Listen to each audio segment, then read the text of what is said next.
Est-ce que vous connaissez les histoires que je vais raconter? Comment ça, non? Alors moi, je viens de France. Muchos kilómetros con el coche, hein? Je me lève à 5 heures du matin pour venir ici jouer devant vous, pour parler à des gens qui no tienen ni idea de lo que me voy a contar. Oh ben alors là, je parlerai pas. Ça. Non mais franchement, non mais qu'est-ce que c'est que cette histoire? Oh ben ça vaut le coup, tiens. Ah, et qu'est-ce qu'on fait maintenant, hein? Comment on va raconter?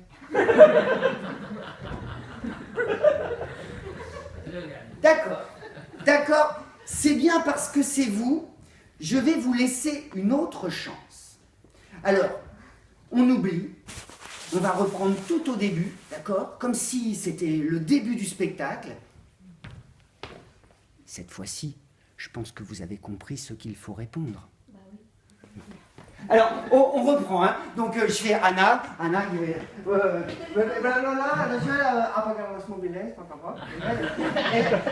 et c'est parti, le spectacle peut commencer. Mesdames et messieurs, bonsoir. Bonsoir. Est-ce que vous connaissez les histoires que je vais raconter? Oui. Quoi? Alors, moi je fais tout ça, hein? 7 heures de route, 7 heures! Tout ça pour parler à des gens qui ya saben? Oh bah alors là, je parlerai pas. Hein. Oh non mais alors, de qui se moque-t-on? Tiens, si je tenais celui qui a organisé ça. Ouais. Voilà.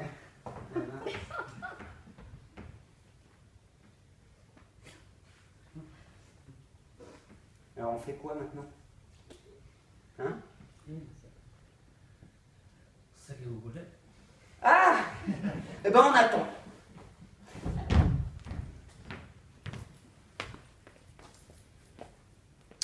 Bon.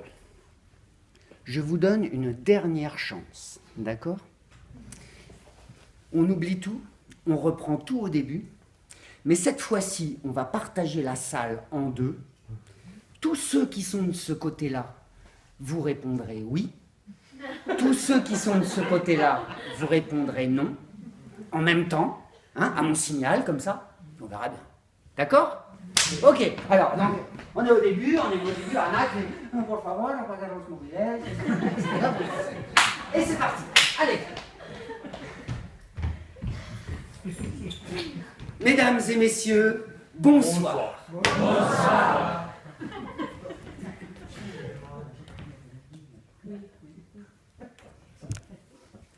Est-ce que vous connaissez les histoires que je vais raconter? Oui. Eh ben voilà. Mais oui, ça c'est bien. Eh bien, que ceux qui les connaissent les racontent à ceux qui ne les connaissent pas. Comme ça, moi, je peux faire autre chose.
C'est l'histoire d'un garçon qui s'appelait Adil.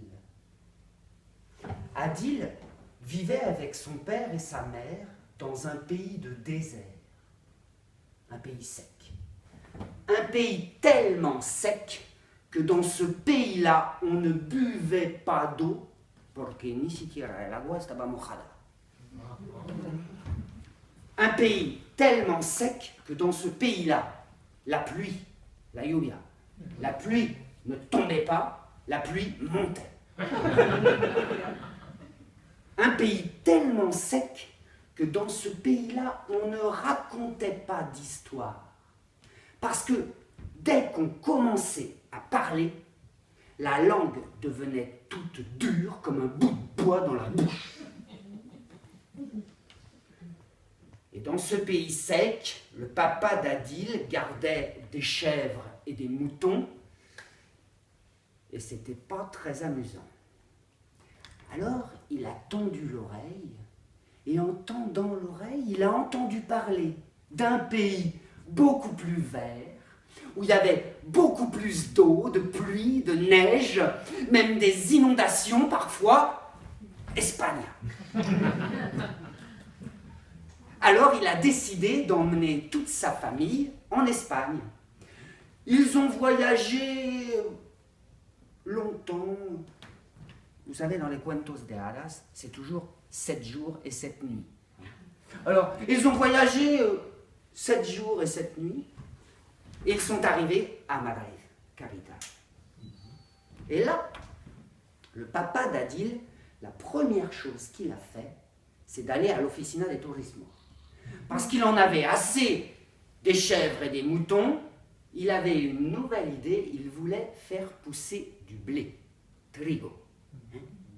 Alors il est allé à l'Oficina de Turismo pour demander un campo pour faire pousser son blé. Et là on lui a dit non, il n'y a pas de place pour toi ici, va voir plus loin.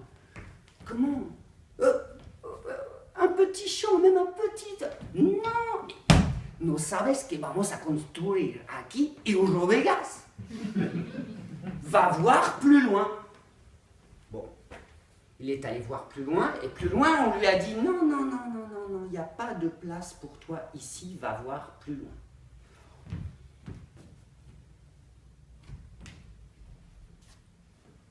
Il est allé voir de plus en plus loin, jusqu'à trouver algo de campo, pero de piedras.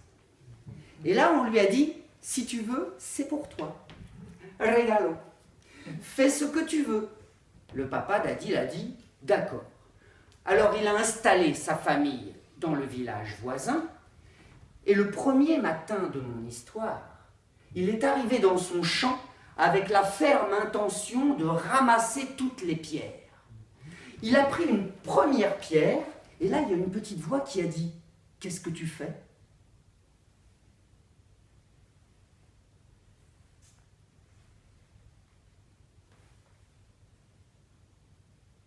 Il n'y avait personne. Il s'est dit « Peut-être que c'est une coutume locale ?»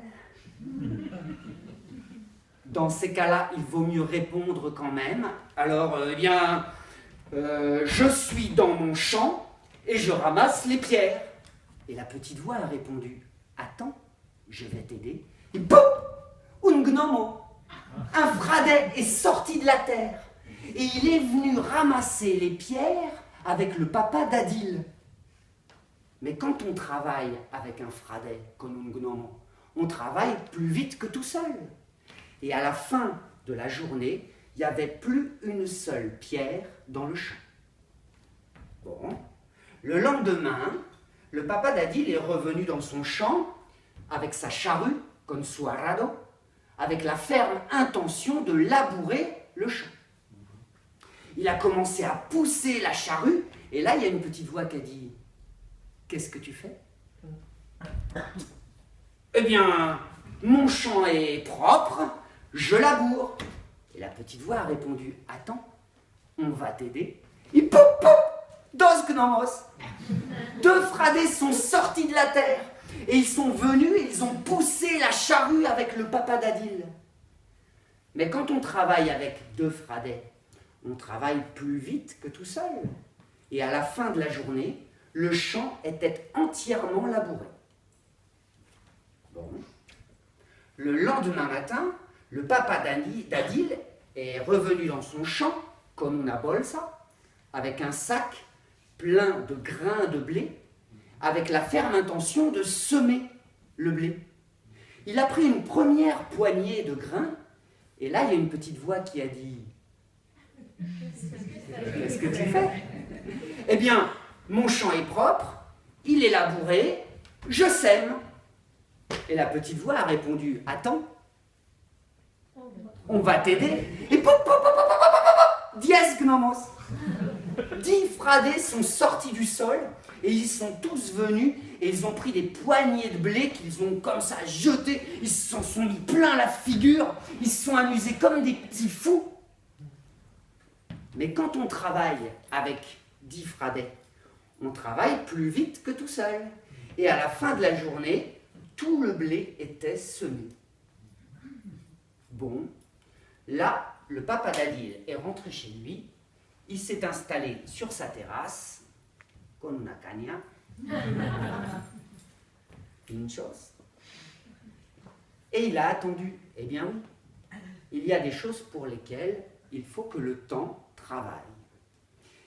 Et le temps est passé, et en passant, le temps a fait germer les graines de blé dans le sol, qui sont devenues une jolie herbe verte, qui a grandi jusqu'à donner de beaux épis de blé, espigas.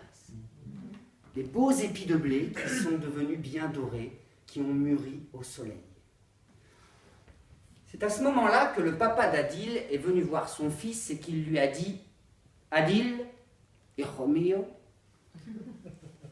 Oui, quand ça commence comme ça. Hein. Adil, mon fils, j'ai une mission à te confier. Dans notre champ, le blé est mûr. Il faut maintenant le ramasser, le récolter. Et pour cela, je dois aller à la grande ville acheter du matériel. Pendant ce temps-là, tu vas t'installer dans le champ et tu vas le surveiller. Pour pas que les oiseaux viennent manger les grains de blé ou que les voisins viennent me voler mon blé. Bon, Adil a dit d'accord. Il s'est installé dans le champ de blé et il a attendu. Oui, là, on fait comme Adil dans l'histoire, on attend. Il a attendu 1 heure. On va raccourcir peut-être. Oui, il a attendu 2 heures. Alors, bon, au bout de 3 heures, il a changé de sens. Et au bout de 4 heures, il commençait vraiment à s'ennuyer beaucoup. Alors il a relevé le nez, il a vu espigas, des épis de blé, et évidemment, il n'y avait que ça autour de lui. Alors, il a pris un épi, il l'a coupé, il a mis tous les grains dans sa main et tous les grains dans sa bouche. Et il a mâché. Je ne sais pas si vous savez, mais quand on mâche des grains de blé tout frais comme ça, hace un chicle. En français, un chewing-gum. Mais qui marche comme les vrais de vrais, hein, comme les Hollywood. Hein. Oui, mais là, il y a une petite voix qui a dit « Qu'est-ce que tu fais ?»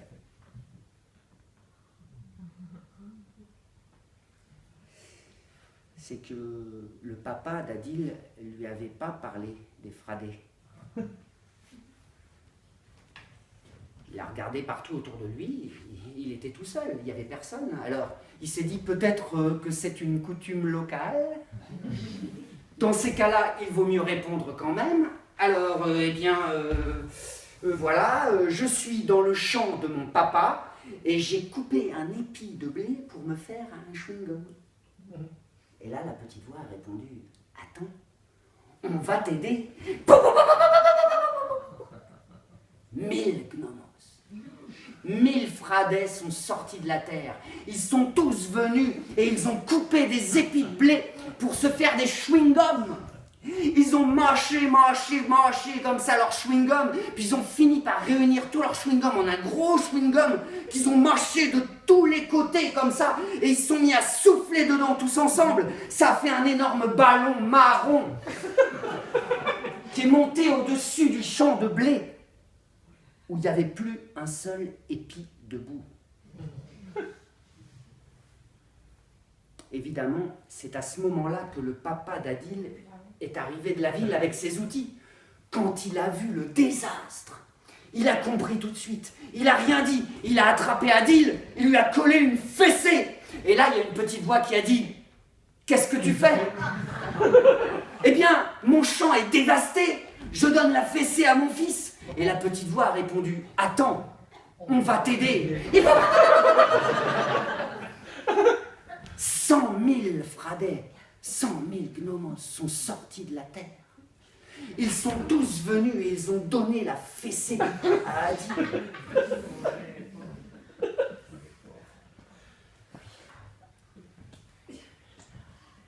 Ils ont tapé tellement fort que quand ils se sont arrêtés, de Adil ne restait plus que poussière, qu'épaule. Évidemment, c'est à ce moment-là que la maman d'Adil est arrivée. Et quand elle a vu ce qui restait de son fils, Polbo, elle s'est mise à pleurer.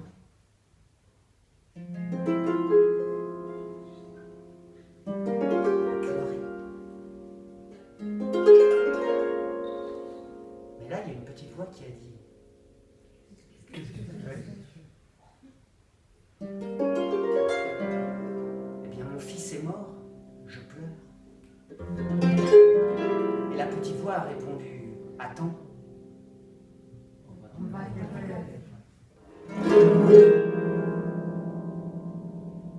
Millionnaires. Des millions de Fradets sont sortis de la terre. Ils sont tous venus pour pleurer avec la maman d'Adil.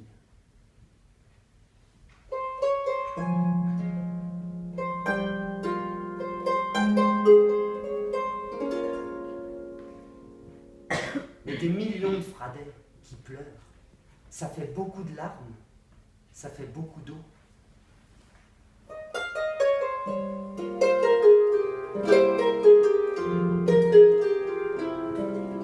Et toute cette eau est rentrée dans le sol, dans la terre, jusqu'à ce que la terre ne puisse plus la boire. Alors, cette eau est devenue ruisseau, petits ruisseaux qui se sont rejoints, qui ont formé des plus grands ruisseaux, qui se sont rejoints, qui ont formé une grande rivière. Une grande rivière qui a cherché entre les montagnes son chemin.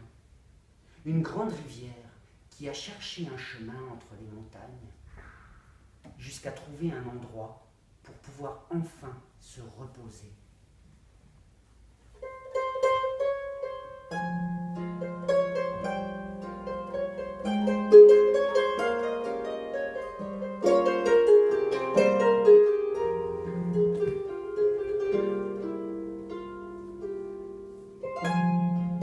Y entre los cuentacuentos,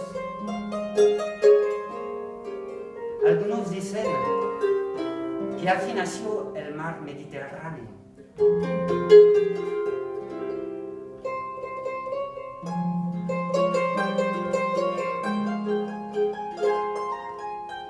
Con tantas lágrimas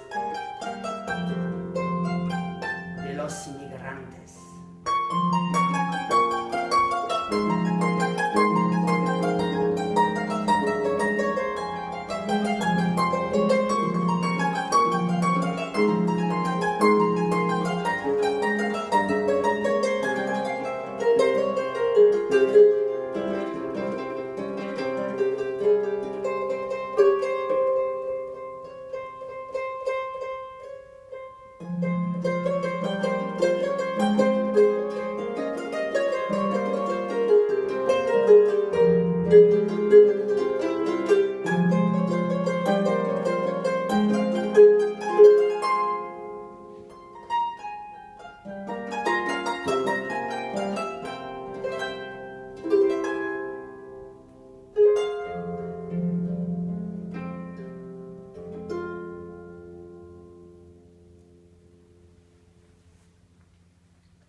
Salut. Ça va? Oui. Comment te llamas? Goizane. Oh, quel joli nom. Comment? Tu me le redis? Goizane. Goijane, c'est ça? Oui. Je le dis comme il faut? Goijane? Goiza, sane. Chat. Goizane. Oui. Goijane. Goijane, ok. Moi, c'est Fred. Encantado. En tout cas, je te fais rire. Joli sourire, d'ailleurs. Ah oui, excusez-moi. Oui, faut que je vous explique. C'est pas tous les jours que je viens à Bilbao, Santurtzi. Hein. Alors, quand je suis en tournée en Espagne, en tournée de spectacle, comme ça, dans les villes où je vais, j'en profite pour faire la connaissance des gens qui habitent là, quand même. Hein. Et aujourd'hui, j'ai rencontré Goizane. Ah, ça c'est chouette. Alors, tu es d'ici, de Santurtzi? Non, de Portugalete. De Portugalete? Oh, bah c'est juste à côté. Non, mais Anne vive ici. Ah, d'accord, ok. Oui, d'accord, mais bon... Et ça non, c'est plus facile. Ah oui, c'est ça, ouais, mais Anne, c'est pas grave parce que ton prénom est très original aussi, tu comprends, hein, alors forcément, voilà, c'est comme ça. Oh, pardon, oh, attends, j'ai quand même un spectacle à faire, donc si tu veux, on discute après. Parce que là, sinon les gens, ils vont pas être contents. Hein. Mais bon, et on se voit après, si tu veux, on va prendre un café, ou on verra. Ouais, excusez-moi, allez, on continue, hein, excusez-moi. Oh là là, c'est... gauche, c'est vraiment adorable. Où j'en suis, moi? Je sais plus où j'en suis, du coup, gauche, allez, tiens. Eh bien, ce soir, on improvise. Allez, tu me donnes l'inspiration, tu vois. Et donc, je vais vous raconter une histoire qui se passe encore en Espagne. On va rester en Espagne, d'accord?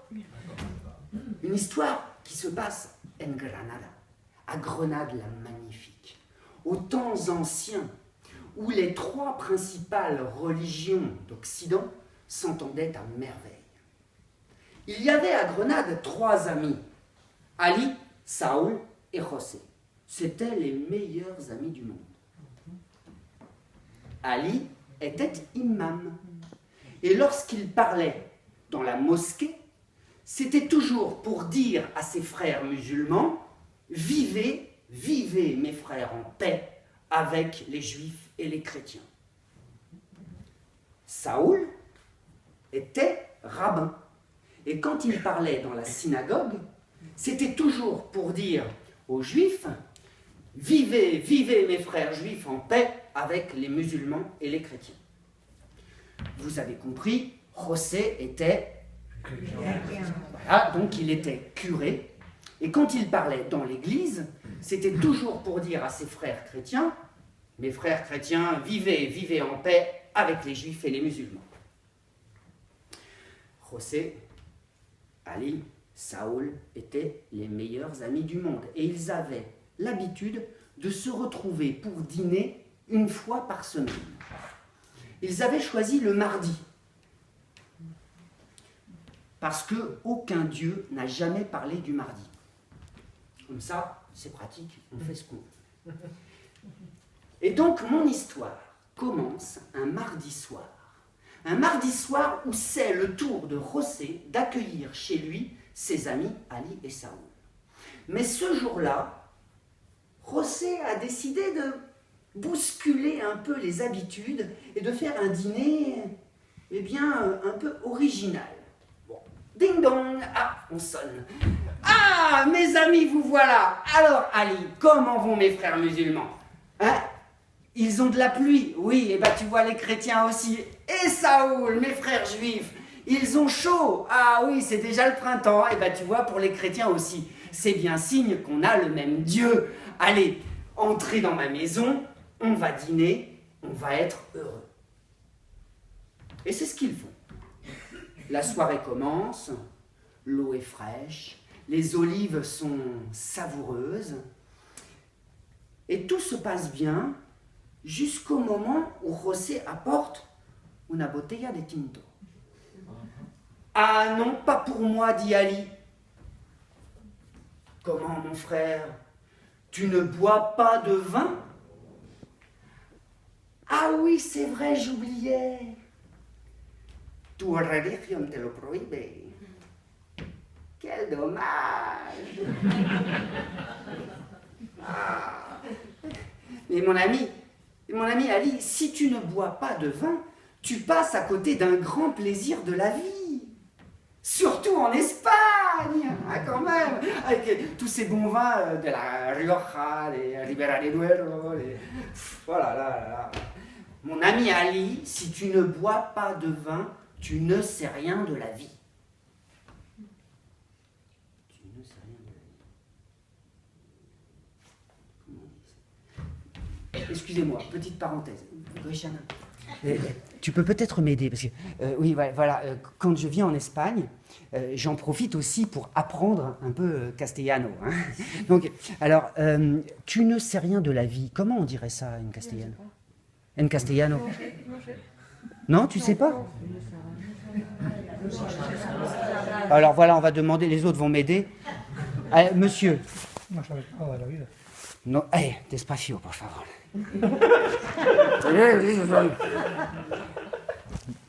No sabes nada de la vida. No sabes nada de la vida. Correct? Oui. S'il vous plaît, vous voulez bien me le dire que j'entende la musique de la langue? No sabes nada de la vida. Ensemble. No sabes nada de la vida. Ah, super, como mola. Bien, génial. Alors, donc, à moi, no sabes nada de la vida. C'est ça? Merci. Bon, allez, on continue. Alors, on continue. Bien, donc j'en étais... Oui, alors, bon. Je vous l'ai dit, Ali, Saoul et José étaient les meilleurs amis du monde. Donc, la soirée continue quand même et tout se passe bien, jusqu'au moment où José apporte chuletas de cerdo. Ah non, pas pour moi, dit Saoul. Comment, mon ami Saoul? Tu ne manges pas de porc? Ah oui, c'est vrai, j'oubliais. Tu religion te lo prohíbe.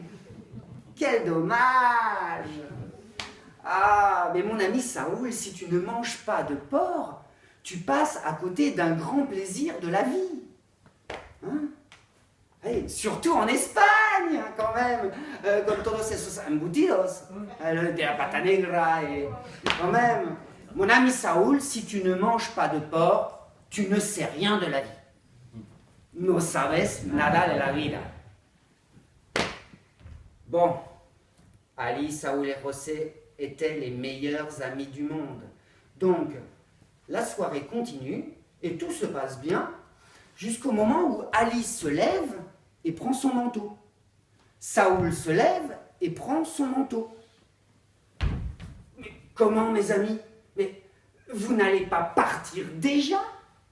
La nuit est jeune. On va sortir.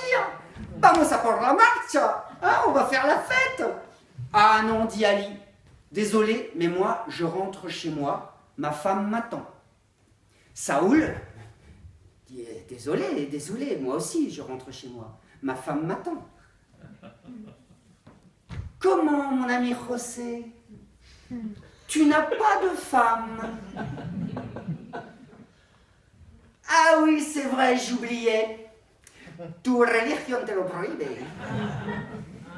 Quel dommage!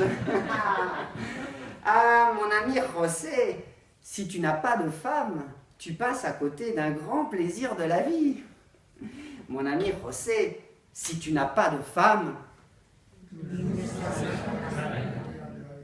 Gracias.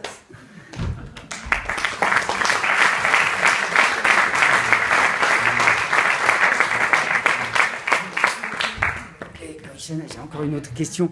Et tu veux bien une chanson? Ça te dit une chanson? Oui? Ah, super! Bien. Et on improvise, hein. Bon, c'est comme ça, hein. Et c'est la vie. Allez, une chanson.